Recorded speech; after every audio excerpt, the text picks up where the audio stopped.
শুভ সকাল বন্ধুরা। আমি আসলাম একটি গুরুত্বপূর্ণ বিষয় নিয়ে। বন্ধুরা, একটা কথা আছে যে ছোটবেলায় বয়স্কদের কথা শোনা উচিত। কথাটা সেই সময় হয়তো কারোর ভালো লাগে না, কিন্তু পরবর্তীকালে আমরা যখন বয়স্ক হই বা বড় হই, তখন কথাগুলো উপলব্ধি করতে পারি যে না, তখন বাবা মারা যেই কথাটা বলেছিল সেটা ঠিক। যাক, আপনারা ভাবতে পারেন আমি এই কথাগুলো কেন বলছি, কেন এই প্রসঙ্গটা টেনে আনছি। এই সাম্প্রতিককালে একটি ঘটনা ঘটেছে মুস্তাফিজুর রহমানকে নিয়ে। তা আমি একজন ক্রিকেট প্রেমী হিসাবে আমি নিজেও খেলাধুলা করতাম, আমি বাংলাদেশে খেলতেও গেছিলাম। তা আমার খুব খারাপ লেগেছে যে সত্যি তো খুবই ভালো একজন প্লেয়ার, তাকে কেন আইপিএলে খেলতে দেওয়া হবে না।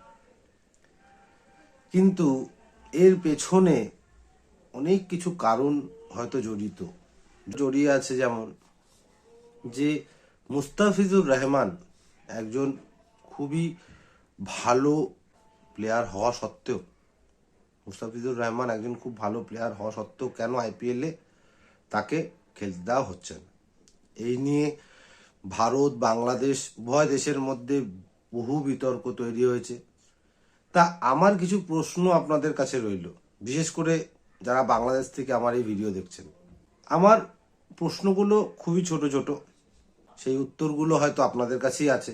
আজকে আমি মনে করি মুস্তাফিজুর রহমানকে ইন্ডিয়াতে আইপিএল খেলতে দেওয়া হচ্ছে না, তার যে কারণ সেটা হচ্ছে বাংলাদেশের জনতা। কেন? বাংলাদেশের জনতা, একটা কথা আছে না, সুখে থাকতে ভূতে কিলায়, একটা কথা আছে, সুখে থাকতে ভূতে কিলোয়। তারা সেই জিনিসটাই করেছে। আজকে আইপিএল যখন প্রথম শুরু হয়েছিল, আপনারা জেনে থাকবেন তখন পাকিস্তানের ক্রিকেটাররাও আইপিএল খেলতো প্রথমবার। শোয়েব আখতার আইপিএলে কলকাতা নাইট রাইডার্সের হয়ে খেলেওছেন ম্যাচ, আরও বিভিন্ন প্লেয়াররা সেই সময় যারা ছিলেন। তারপরে তাদেরকে ব্যান করা হয়েছিল। কারণ কি? আজকে খেলাধুলাটা একটা আমোদ প্রমোদের বিষয়, আমরা এনজয় করি সব মানুষরা। তা আমরা আমোদ প্রমোদ করে বাড়িতে ফিরলাম, ফিরে এসে দেখলাম আমাদের আত্মীয় স্বজনরা বা আমাদের ভারতবাসীরা মারা গেছে। কারণ কি? সেই পাকিস্তানের মানুষরাই তাদেরকে হত্যা করেছে। তখন তো ন্যাচারালি আমরা সেই দেশের লোকগুলোকেই পছন্দ করব না, তাই না?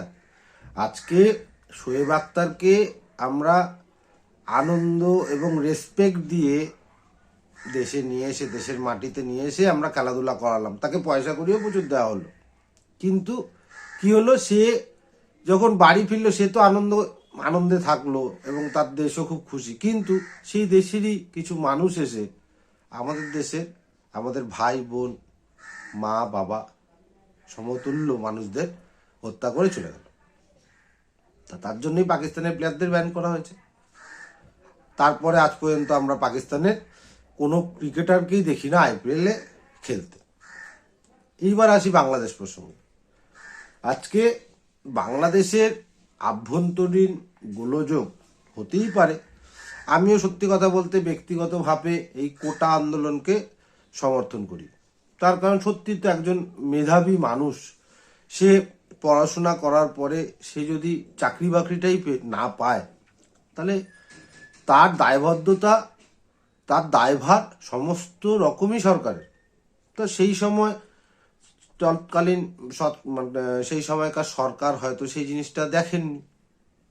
তার জন্য আমি মনে করেছি কোনো এক দিক দিয়ে যে কোটা আন্দোলনটা ঠিকই হয়েছে, আমি সমর্থন করি ব্যক্তিগতভাবে। এটা আমার ব্যক্তিগত একদমই মতামত, এর মধ্যে ভুল ত্রুটি অনেক কিছু আছে, সেটা একটা আলোচ্য বিষয়।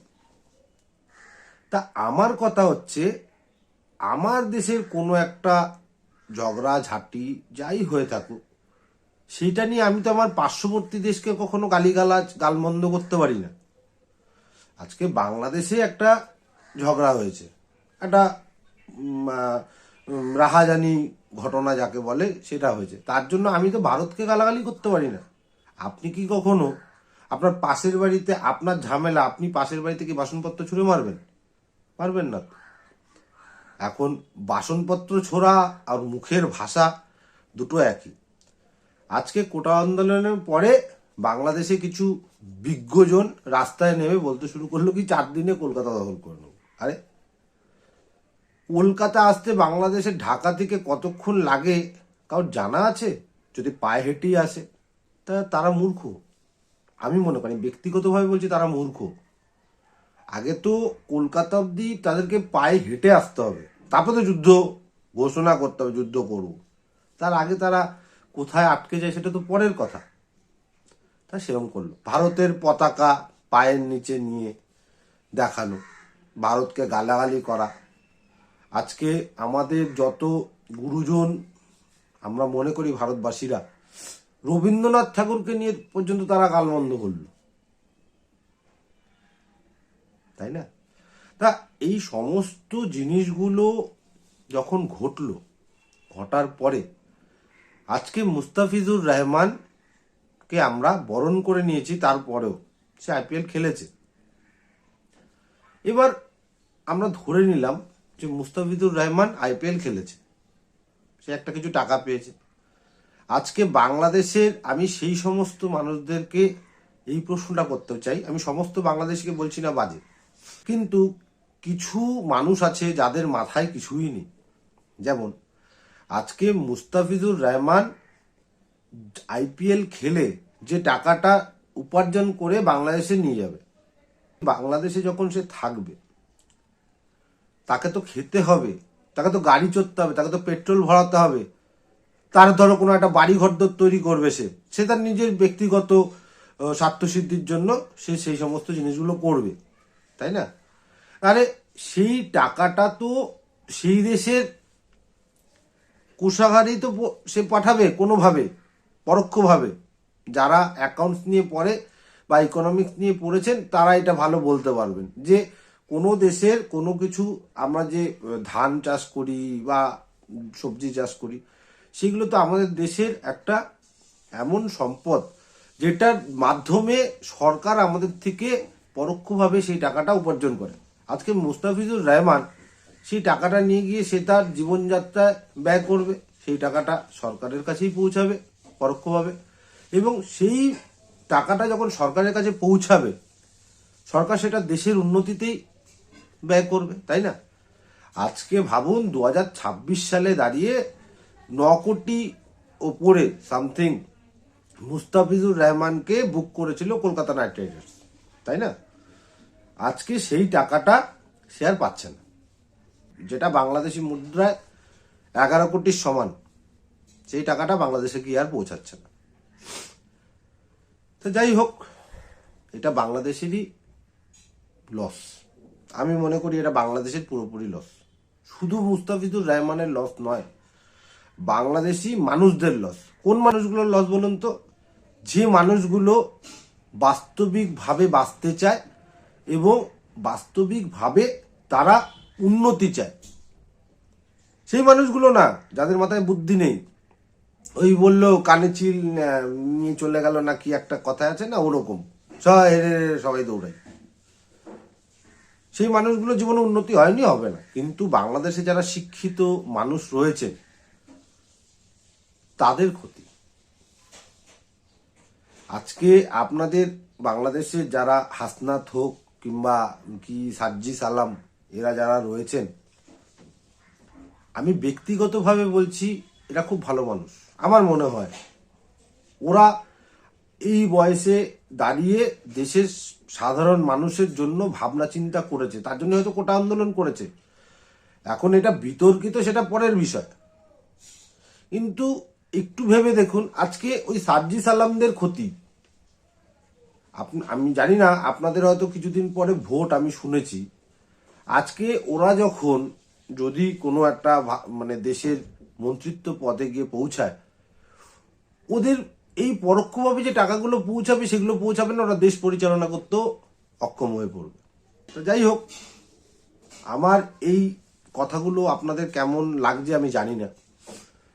শুধু আপনাদের কাছে আমি এই প্রশ্নটাই রাখবো যে আপনারা নিজের দেশের যদি ভালো করতে চান তাহলে দয়া করে আপনাদেরকে যারা উস্কাচ্ছে, উস্কানিমূলক কথা বলছে দিচ্ছে, তাদেরকে প্রতিরোধ করে তুলুন। না হলে এরকম মহামূল্যবান প্রতিভা মুস্তাফিজুর রহমানের মতন কাটার মাস্টার, যে কিনা একদিন ইন্ডিয়াকে ধসিয়ে দিয়েছিল কোনো এক ম্যাচে, তার মতন অনেক মুস্তাফিজুর রহমান হয়তো আইপিএল খেলতে পারবে আগামী দিনে, তারা বঞ্চিত হবে। যেটা শুধু আপনাদের দেশের ক্রিকেট নয়, শুধু আপনাদের দেশের কোষাগার নয়, অনেক কিছু থেকেই ক্ষতির সম্মুখীন হতে পারে। আর রইল আইপিএল বর্তমানে পৃথিবীর শ্রেষ্ঠ একটা ক্রিকেট লিগ ম্যাচ, যেখানে অস্ট্রেলিয়া কেন, ইংল্যান্ড কেন, অ্যাট প্রেজেন্ট মুমেন্টে সব থেকে টপ প্লেয়াররা খেলে, যারা বিধ্বংসী, তারাই চান্স পায়, যেটা কোনো দেশের কোনো প্রিমিয়ার লিগে আমার মনে হয় না আছে। এখানে 1, 2, 3 প্লেয়াররাই, ক্রিকেট প্লেয়াররাই খেলে। এখানে খেলাটা এত বড়ই গ্রহণযোগ্য এবং নিজেদের এক্সপিরিয়েন্স